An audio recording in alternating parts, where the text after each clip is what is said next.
Jammu Kashmir reservation तरमीमी bill आज लोकसभा में पेश हो गया। ममलिकती वजीर दाखिला किशन रेड्डी ने बिल पेश किया।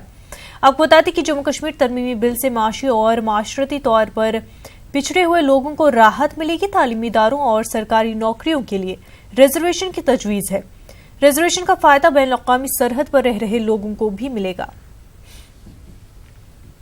अध्यक्ष महोदय, मैं माननीय गृह मंत्री अमित शाह जी की ओर से उनके नाम के सम्मुख आज के कार्यसूची में जम्मू और कश्मीर आरक्षण संशोधन अध्यादेश 2019 क्या संख्या 8 के प्रख्यापन द्वारा तत्काल विधान बनाने जाने के लिए कारणों के दर्शाने वाले वाक्यात्मक विवरण हिंदी तथा अंग्रेजी संस्करण सभा पटल पर रखता हूं। दिमागी बुखार के मामले पर सुप्रीम कोर्ट ने बिहार और मरकजी हुकूमत को नोटिस जारी किया। सुप्रीम कोर्ट ने बिहार और मरकजी हुकूमत से 7 दिनों में रिपोर्ट मांगी है।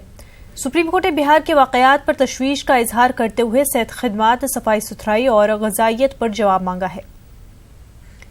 सुप्रीम कोर्ट के वकील शिव प्रकाश त्रिपाठी ने न्यूज़ 18 से खास बातचीत की। बिहार में चमकी बुखार होने की वजह से हुई बच्चों की मौत के मामले में सुप्रीम कोर्ट ने चिंता जाहिर की है। सुप्रीम कोर्ट ने 7 दिनों के अंदर बिहार सरकार से ये रिपोर्ट मांगी है और ये पूछा है कि इतनी बड़ी संख्या में बच्चों की मौत के पीछे की वजह क्या है। हमारे साथ शिव प्रकाश त्रिपाठी जी हैं जो फिलहाल इस पूरे मामले में याचिका करता है। सर, आपकी याचिका पर फिलहाल सुनवाई हुई, सुनवाई के दौरान चिंता भी जाहिर की, क्या कुछ याचिका आपकी थी और सुप्रीम कोर्ट ने क्या कुछ बोला? सुप्रीम कोर्ट ने आज ये बोला कि कैसे बिहार और के हालात सुधारे जाएं, जो बच्चों की डेथ हो रही कैसे रोकी जाए, इस पर उन्होंने अपनी चिंता जताई और जिस पर केंद्र सरकार ने कहा कि हम जो आवश्यक कार्रवाई है वो कर रहे हैं और जल्द ही हम इस पर निजात पालेंगे। अच्छा। तो सर, ये भी कहा सुप्रीम कोर्ट ने कि एक कहीं ना कहीं आपने जैसे बताया कि न्यूज़ 18 ने ये दिखाया है कि वहाँ पर एक बेड पे 3 बच्चे लिटाए जा रहे हैं, तो सुप्रीम कोर्ट ने कहा कि एक डिटेल रिपोर्ट बिहार सरकार दे। उन्होंने कहा कि आप अपना रिस्पांस 7 दिन के अंदर हमको दीजिए और उसके बाद कि क्या आपने कार्रवाई की और जिस पे क्या क्या सुविधाएं मिली और सारी चीज़ों पे उन्होंने कहा कि जो भी इशू थे प्रेयर में थे उसको उन्होंने माना और उस पर सारी कार्रवाई करने के लिए कहा। सर, बिहार और यूपी को भी नोटिस हुआ है। यस, यूपी का भी कई जिले फिलहाल इस प्रकार की घटना से अफेक्टेड होते हैं, चाहे वो गोरखपुर हो चाहे कई और जिले हों। क्या लगता है कि 7 दिन के बाद जवाब ऐसा होगा जिससे सुप्रीम कोर्ट संतुष्ट हो जाए? मेरे ख्याल से तो होगा। स्टेट गवर्नमेंट के पास कोई अल्टरनेटिव नहीं बचा है। They have to come into action. उनको जो एडिक्वेट मेडिकल फैसिलिटीज़ प्रोवाइड करनी है वो करेंगे, सैनिटेशन के ऊपर ध्यान देंगे, न्यूट्रिशन के ऊपर ध्यान देंगे।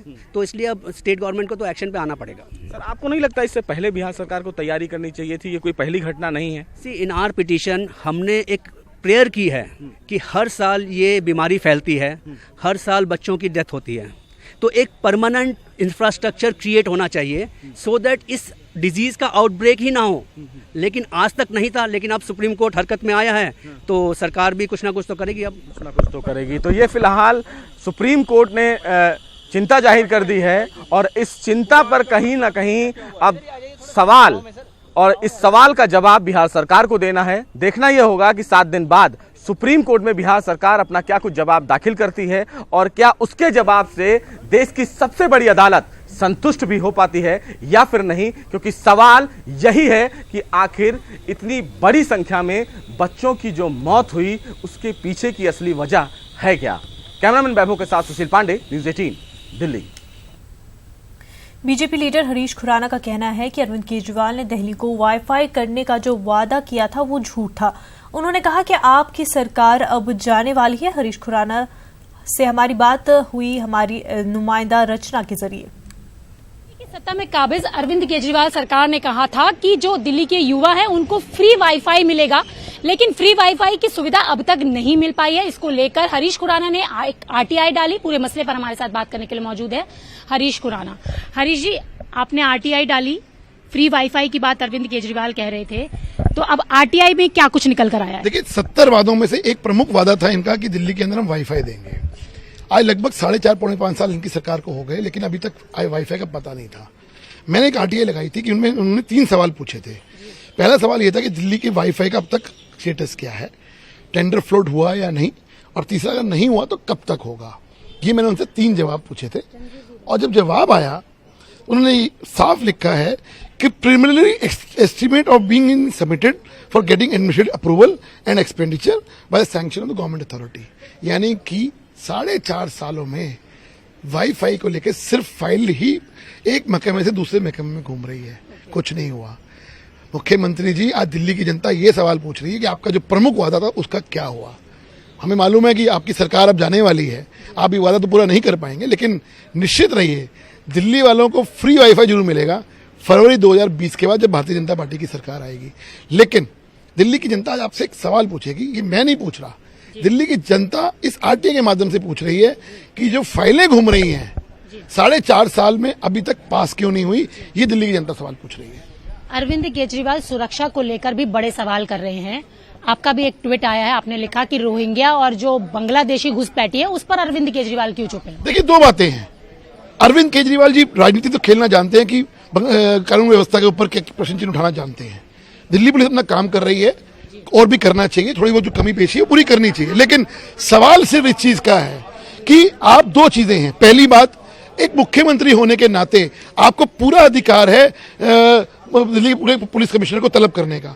5 साल में कितनी बार तलब किया, दिल्ली की जनता पूछना चाहती है। दूसरी इंपॉर्टेंट बात, आज रोहिंग्या मुसलमान और अवैधी बांग्लादेशी जो मुसलमान हैं, जो दिल्ली के अंदर अवैध रूप से रह रहे हैं, उसको निकालने के लिए अरविंद केजरीवाल जी ने पिछले 5 साल में क्या कदम उठाए? क्यों चुप हो जाते हैं जब बात आती है रोहिंग्या मुसलमान और अवैध? क्योंकि सबसे बड़ी जो देखने में आया है, कानून व्यवस्था के ऊपर एक प्रश्न चिन्ह लग जाता है जब इनको निकालने की बात आती है, और कहीं ना कहीं ये एलिमेंट्स कानून व्यवस्था पे प्रश्न चिन्ह उठा रहे हैं। तो मेरा मानना ये है, और सवाल है आपके चैनल के माध्यम से, अरविंद केजरीवाल जी रोहिंग्या मुसलमानों के ऊपर और अवैध बांग्लादेशी मुसलमानों को निकालने के लिए 5 साल से चुप क्यों थे? पहली बात, अगर आपके अंदर हिम्मत है तो एक बयान दीजिए कि इनको बाहर होना चाहिए। ये मैं आपके चैनल के माध्यम से उनसे रिक्वेस्ट करना चाहता हूँ। एक छोटा सा प्रश्न और है, सुरक्षा की बात अगर चल रही है यहाँ पर, अरविंद केजरीवाल लगातार सीसीटीवी कैमरे की बात करते रहे, लेकिन अब सरकार का टेन्योर जब पूरा होने वाला है, अब वो सीसीटीवी कैमरास लगा रहे, तो इतना इंतजार आखिरकार क्यों? पहली बात, दिल्ली को छलना उनकी आदत हो गया है, दिल्ली से झूठ बोलना उनकी आदत में शुमार है। वादा किया था 15 लाख कैमरास का, 15 लाख तो दूर की बात, उसका 10% भी पूरा नहीं कर पा रहे हैं। 1.5 लाख की बात करी है, जब तक इनका टेन्योर खत्म होगा 1.5 लाख भी खत्म हो जाए, 1.5 लाख भी नहीं लगने वाले। अब ये बात निश्चित तौर पर रही है, अगर आप एक विधानसभा 2000 की बात कर रहे हैं, वो टाइम पे नहीं लगने वाले। तो आपने देखा, ये थे हमारे साथ बात करने के लिए बीजेपी प्रवक्ता हरीश खुराना, जिनका कहना है कि अरविंद केजरीवाल सुरक्षा को लेकर बड़ा सवाल जरूर कर रहे हैं, लेकिन वो उनसे जानना चाहते हैं कि रोहिंग्या मुसलमान और अवैध रूप से बांग्लादेशी घुसपैठियों पर अरविंद केजरीवाल अब तक मौन क्यों है। कैमरा पर्सन चंद्रदेव यादव के साथ रचना, न्यूज 18 दिल्ली। मेरठ में डेयरियों को शहर से बाहर करने को लेकर हाईकोर्ट के हुक्म की मियाद 30 जून को खत्म हो रही है। कोर्ट के सख्त रुख और हुक्म की तामील को पेश नजर रखते हुए मेरठ नगर निगम के लिए 2000 से ज्यादा डेयरियों को बाहर करना बड़ा चैलेंज साबित हो रहा है।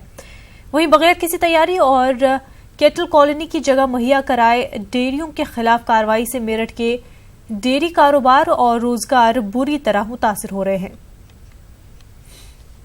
वो मुझे होगा 15 साल डेयरी का काम करते करते। कैटर कॉलोनी बना के देंगे ये सुनने में आ रहा था, हमें कोई कैटर कॉलोनी नहीं बना के दी, हमें एकदम हमारे पे डंडे बजाए चले गए और मुकदमा लग जीते, एकदम धोखे से भैंसें निकाली। हमें ये नहीं पता था, हमें क्या कहना, हमारी भैंसें एकदम निकल जाएंगी। हाड़ बढ़ा के गरीब से गरीब सब मर गए इसमें। जिनके घरों में रोज 4 भैंस थी, दूध काट के रोटी चूल्हा जलता था, वो भी खत्म हो गया। बहुत सारी समस्याएं मैदान में है, धूप में है, भूख की भैंसें खड़ी हैं लोगों की और कट चुकी है भैंसें कितनी, तो क्या करते हैं, अब मजबूरी है हमारी भी। हम तो रोटी के भी लाले हो रहे हैं, रोटी भी परेशानी है, रोटी की भी। और सबका साथ सबका विकास, तो वो खत्म ही हो गया नारा। यूँ कह रहे थे जीतते ही वो होगा, कुछ नहीं मिला, ना हमें जमीन मिली ना कुछ मिला।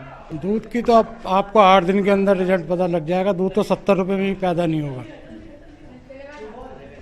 बहुत बड़ी दिक्कत खड़ी होने वाली है दूध के बारे में। ये अभी 10-12 भैंस थी, सब 6 कटसाई को कटवा दी, 6 बाहर ले गए। देखिए, वो एक है, मेरे को रिप्रेजेंटेशन दिया गया है, मैं एक दफ़े मुख्यमंत्री जी के लेवल पे उसको बातचीत करके ही फिर उस पर क्या निर्णय बनता है बताया जाएगा। ऐसे भी हमारे जो गौशालाओं के लिए जो नए बन रहे हैं, उसके अंदर शहर के बाहर हम लोग बनवा रहे हैं, तो उस स्कीम में भी इसको लिया जा सकता है, तो वहाँ पे भी ये सहूलियत आ जाएंगी। झारखंड में एक और मुस्लिम शख्स की हुजूम के हाथों पिटाई के बाद मौत हो गई है। नौजवान का ताल्लुक खरसुआं जिले के सरायकेला थाने के धात की डीही गांव से है। अली खाना का इल्जाम है कि तबरीज को चोर बताकर पकड़ लिया गया और उसकी बेरहमी से पिटाई की गई। उसे जय श्री राम और जय हनुमान के नारे लगवाए गए। इस मामले में एक गिरफ्तारी हो चुकी है। झारखंड में हुजूमी तशद्दुद। 24 साला मुस्लिम नौजवान तबरेज अंसारी की बेरहमाना पिटाई। तबरेज को बिजली के खंबे से बांधकर पीटा गया। जबरदस्ती जय श्री राम के नारे लगवाए गए और फिर अस्पताल में मुस्लिम नौजवान की मौत। 2019 में नई हुकूमत की तश्कील के बाद अक़लियतों के तहफ़्फ़ुज़ की बात कही गई। अक़लियतों को हुकूक दिलाने के वादे किए गए, लेकिन अक़लियतों के साथ मजहबी बुनियाद पर तशद्दुद के वाक़यात फिर सामने आने लगे हैं। ताज़ा मामला झारखंड के सरायकेला का है, जहां तबरेज अंसारी नामी नौजवान को चोरी का इल्जाम लगाकर पीट कर अधमरा कर दिया गया। सोशल मीडिया पर वायरल तस्वीर के मुताबिक हुजूम ने तबरेज को जय श्री राम और जय हनुमान का नारा लगाने पर मजबूर किया। तो इसको खूब मारा गया। इसका सब 2 साथी था, वो लोग तो भाग गया। तो इसको मारने पीटने के बाद सुबह तक रात भर मारने के बाद सुबह इसको थाना प्रभारी को दिया गया, नहीं दिया गया। उसको उसी दिन उसको जेल रेफर कर दिया गया। इसको साजिश के तहत मुस्लिम के वजह से इसको मार दिया गया। हम चाहते हैं कि पुलिस प्रशासन जो गलती किया है, जेलर गलती किया है, जेल का डॉक्टर गलती किया है और उसके बाद जो धतकी टीका लोग इसको मारा पीटा बांध के सबके नाम से केस हो और हमको इंसाफ मिले। इत्तला मिलने पर पुलिस तबरेज को थाने ले गई। सदर अस्पताल में इलाज के बाद सरायकेला पुलिस ने तबरेज को जेल भेज दिया। तबीयत बिगड़ने पर उसे टाटा मेन अस्पताल लाया गया, जहां 22 जून को उसकी मौत हो गई। हमने ECG भी निकाला, फिर भी उन लोगों ने कहा कि हमको रेफर कागज बना दीजिए, हायर सेंटर के लिए हम ले जाएंगे। आज सरायकेला कारा से एक कैदी की तबीयत बिगड़ गई थी, उसे सदर अस्पताल लाके भर्ती कराया गया था। वहाँ से बेहतर इलाज के लिए उसे TMH भेजा गया, जहाँ उसकी मृत्यु हो गई। इस संबंध में हम लोगों ने मजिस्ट्रेटियल जांच करवाई, जांच करके वो मजिस्ट्रेट का रिपोर्ट आएगा और फिलहाल उनके परिजनों द्वारा भी FIR दर्ज कराया गया, उस पर भी कार्रवाई की गई है। तबरेज पुणे में एक वेल्डर के तौर पर काम करता था और घर वालों के साथ ईद मनाने के लिए खरसवां जिले के अपने गांव आया हुआ था। इससे पहले भी झारखंड में बीफ के इल्जाम में एक मुस्लिम शख्स को पीट कर कत्ल कर दिया गया था, जिसमें फास्ट ट्रैक कोर्ट ने बीजेपी लीडर समेत तमाम 11 कसूरवारों को उम्र कैद की सजा सुनाई थी। Bureau report, news 18 Urdu. MIM सदर असदुद्दीन ओवैसी ने झारखंड हुजूमी तशद्दुद मामले पर सख्त रद्द-ए-अमल का इजहार किया है। असदुद्दीन ओवैसी ने इस मामले पर बीजेपी हुकूमत को सख्त निशाना बनाया। उन्होंने कहा कि इस तरह के वाकयात मुल्क के लिए खतरा है। 14 से 19 तक इतने वाकयात हुए, अब फिर शुरू हो गए और ये ख़त्म नहीं होंगे। तो ये उसी वक्त ख़त्म होंगे जब ऐसे ऑर्गेनाइजेशंस के ऊपर जो सरकार है बीजेपी की, वो अपनी कॉन्स्टिट्यूशनल ड्यूटी को निभाए। देखिए, अगर जिस किसी के दिल में इंसानियत होगी, जिस किसी के सीने में एक धड़कता हुआ दिल होगा, जो किसी एक को जब देखकर ये महसूस करेगा भाई हम इंसान हैं। अगर आप इस तरह देख रहे हैं कि किसी इंसान की इस तरह की बेइज्जती की जा रही है, उसको मारा जा रहा है, पीटा जा रहा है और उसको जान बचाने के लिए उससे कह रहे हैं कि तुम इस तरह का स्लोगन लगाओ और फिर उसके बाद मर जाता है, तो फिर ये तो देश के लिए ठीक नहीं है। ये तो हरगिज़ देश के लिए ठीक नहीं है। अगर प्रधानमंत्री आज़ादी के 75 साल मनाने जा रहे हैं, प्रधानमंत्री न्यू इंडिया बनाना चाहते हैं, प्रधानमंत्री महात्मा गांधी के 150 साल मनाए जा रहे हैं, तो क्या ये सब वाक़यात से मनाएंगे हम? कौन सा न्यू इंडिया बनाए जाएंगे हम जब इस तरह के वाक़यात रुकेंगे नहीं? क्या ये मुल्क सुपर पावर बनेगा अगर आप 14% माइनॉरिटीज़ में इस तरह का उनसे बर्ताव करेंगे? मध्य प्रदेश में आज से स्कूल चले हम मुहिम का आगाज किया गया। MP के मुख्तलिफ अजला में जहां हुकूमत की जानिब से तलबा को स्कूल से जोड़ने के लिए मुख्तलिफ प्रोग्राम का इनेकाद किया गया। मुहिम का आगाज करते हुए रियासी अक़लियती वज़ीर आरिफ अकील ने तलबा को स्कॉलरशिप तकसीम की। इस मौके पर भोपाल के मुस्लिम मोहल्लों और अक़लियती इदारों में तकरीब का भी इनेकाद किया गया। बच्चों के 90% तक नंबर आए, उन सबको मैं अपनी तरफ से 5-5 हज़ार रुपये दूंगा और बाकी जितने भी हैं सबको 1-1 हज़ार रुपये दूंगा। ये आप लोग अपने बैंक के अकाउंट की फोटो कापी चाहिए, बुक की फोटो कापी दे दीजिए हमारे ऑफिस में, उस अकाउंट नंबर में पैसे डल जाएंगे। आप जितने भी नंबर लोगे उतने भी पैसे लगेंगे। तो नवाब जनरल उबैदुल्लाह खां हाफिज कुरान भी थे और उन्होंने ये 1920 में जो टाटा स्टील कंपनी में उनके शेयर थे 4 लाख रुपए के, वो उन्होंने वज़ाइफ के तौर पे मखसूस किए थे कि बच्चों की तालीम के लिए हो। अलीगढ़ को यूनिवर्सिटी के लिए भी उन्होंने किया है। उबैदुल्लाह हाल भी वहाँ पे सुल्तान जहाँ हाल भी उन्हीं का बनवाया हुआ है। इस साल जो बच्चों ने अप्लाई किया तो टोटली हमारे पास जो बच्चे सिलेक्ट हुए हैं वो हुए 145 बच्चे, जिसमें से इंजीनियर और BUMS के 7 बच्चे थे और BA, BSc, BCom, BCA के 31 बच्चे हैं और 10वां पास करके जो 11वें में आए वो 87 बच्चे हैं। टोटल 145 बच्चे हैं जिनको हमने स्कॉलरशिप दी है। बहुत अच्छा प्रोग्राम है, ये बच्चों को मोटिवेट करता है अपनी फर्दर स्टडीज़ के लिए और ऐसे काम कौम के मुस्तकबिल के लिए अच्छे हैं और करने चाहिए और ये नेक काम है और जितने भी लोग इसमें हिस्सा ले रहे हैं उन सबको अल्लाह पाक कामयाबी नसीब फरमाए और तमाम तलबा को कामयाबी दे। मध्य प्रदेश में बेहतर निज़ाम में तालीम कायम करने का रियासी हुकूमत दावा करती है, लेकिन आज नए तालीम सेशन के पहले दिन ही हुकूमत के दावे की कलई खुल गई। बच्चे स्कूल पहुंचे तो स्कूल में बदनज़मी का नज़ारा आम था।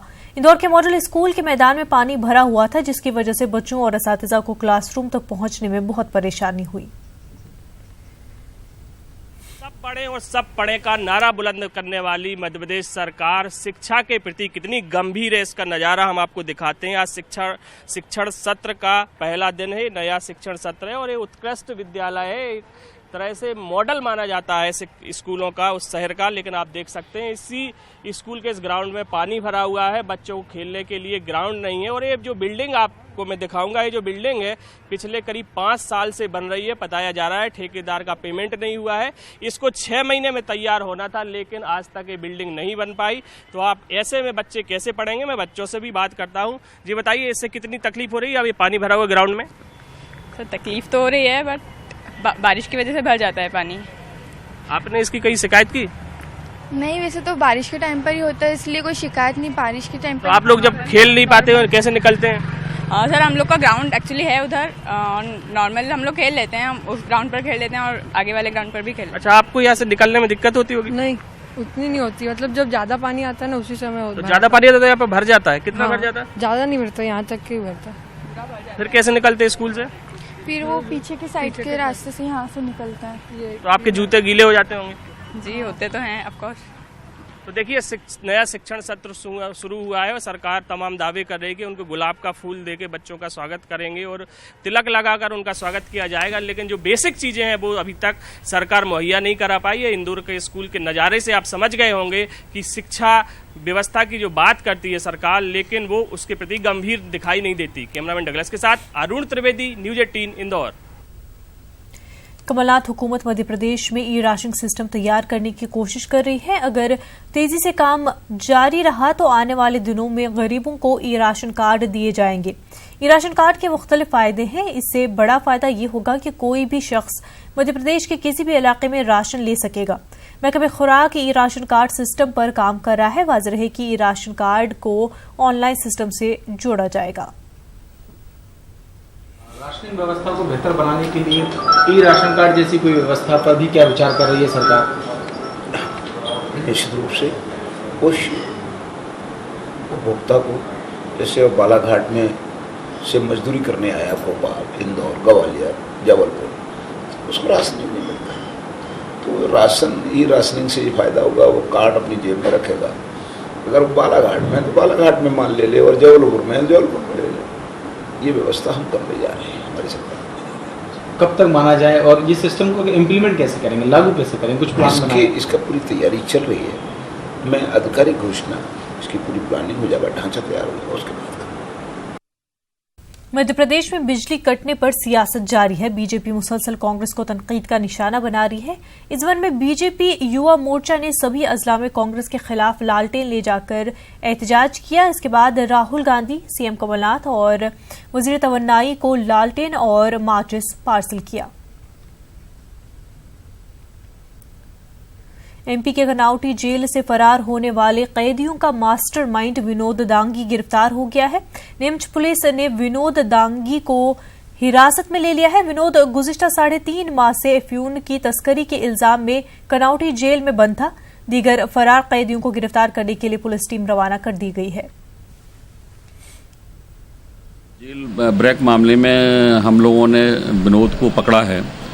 विनोद पिता दारा सिंह दांगी, ये सुवाखेड़ा का रहने वाला है, थाना जावद, जिला नीमच।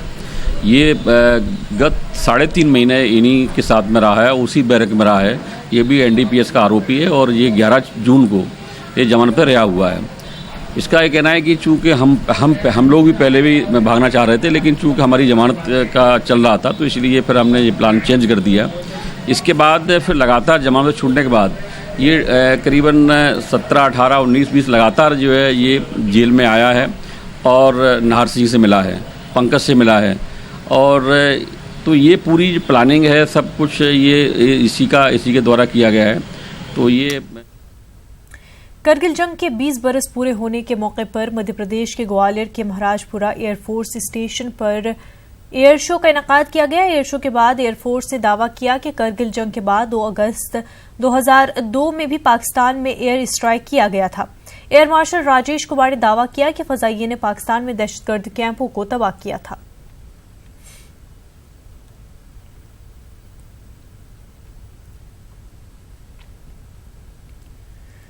रायपुर में पुलिस तकर्रुरी इम्तिहान के उम्मीदवारों ने रैली निकालकर एहतजाज किया। यह एहतजाज बूढ़ा तालाब पर किया गया। ये लोग इम्तिहान के नतीजे नहीं आने से नाराज थे। इन लोगों का कहना है कि इम्तिहान 9 महीने पहले दिए गए थे, लेकिन अब तक उसका नतीज नहीं आए हैं।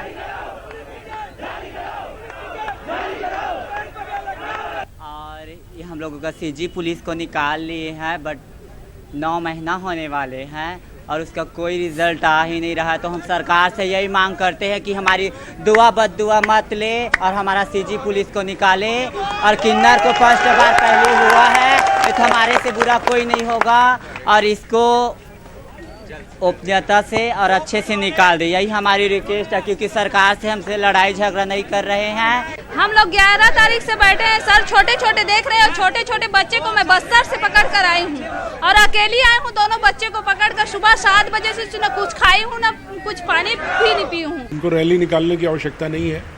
पुलिस भर्ती के लिए विज्ञापन हुआ था, उसका परीक्षा हुआ है, उसका निर्णय होगा जो उन्हें बताया जाएगा। किसी भी अभ्यर्थी को ये मान लेने का कोई अधिकार नहीं है जब तक रिजल्ट न निकले कि वो सिलेक्ट हो गया। रिजल्ट निकलने के संबंध में सरकार में। छत्तीसगढ़ के जांगीर चांबा जिले में मानसून आते ही नदी किनारे बसे गांव वालों को फिक्र सताने लगती है। क्यों फिक्रमंद हो जाते हैं गांव वाले, आप देखिए इस रिपोर्ट में। हमें दीजिए इजाजत, आदाब।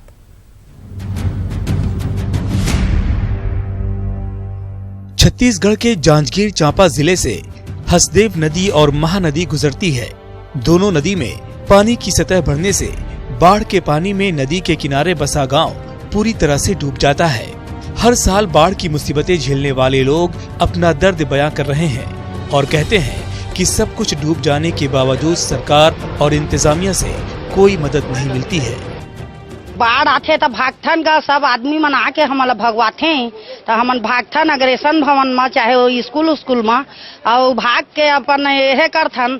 बाढ़ कम होते तो फिर भेज देते हमन के काय मदद करते हमन, कुछ तो मदद नहीं कराई। एक पर और ज्यादा पीड़ित हन। बाढ़ के पीड़ित ले तो आप मन जब आई है तो अपन आँखी से देखिया कि हमन के कैसे समस्या होते, हमन कहाँ कहाँ रहतन, और बाल बच्चा कौन हालत में रहते। कुछ मदद नहीं मिलता है। हम लोग को निकाल देते हैं, पुलिस वाले आते हैं, चलो निकलो निकलो। हम लोग जाके इधर उधर किसी घर में ठहरते हैं, न खाना पीना कुछ चीज की व्यवस्था नहीं होता है। बाढ़ के ताल्लुक से जब चांपा इलाके के अफसरान से गुफ्तगू की गई तो उन्होंने कहा कि कलेक्टर ने मीटिंग लेकर मुतासिरा इलाकों को निशानदेही करने का हुक्म दिया है। चूँकि चांपा में हसदेव नदी के किनारे के कुछ क्षेत्र हैं जो प्रभावित होते रहे हैं और जिनमें आशंका है कि प्रभावित इस वर्ष भी हो सकते हैं, तो उनके ऊपर विशेष निगाह रखी जा रही है। कंट्रोल रूम की भी स्थापना जिले में की जाएगी। इस मसले पर एडिशनल कलेक्टर ने कहा है कि बाढ़ मुतासिरा लोगों की मदद के लिए हर मुमकिन कार्रवाई की जाती है। बाढ़ यदि आती है तो वहाँ के लोगों के लिए शिविर का आयोजन करना, भोजन और उनको सुरक्षित रखने के संबंध में कार्रवाई की जाती है। अब ऐसे में ये सवाल उठता है कि आखिर इन लोगों तक मदद क्यों नहीं पहुँच पाती है। बहरहाल शिकायत और दावों के बीच अब फिर से बारिश का मौसम आते ही नदी किनारे बसे लोगों की नींद उड़ गई है। Bureau report, news 18।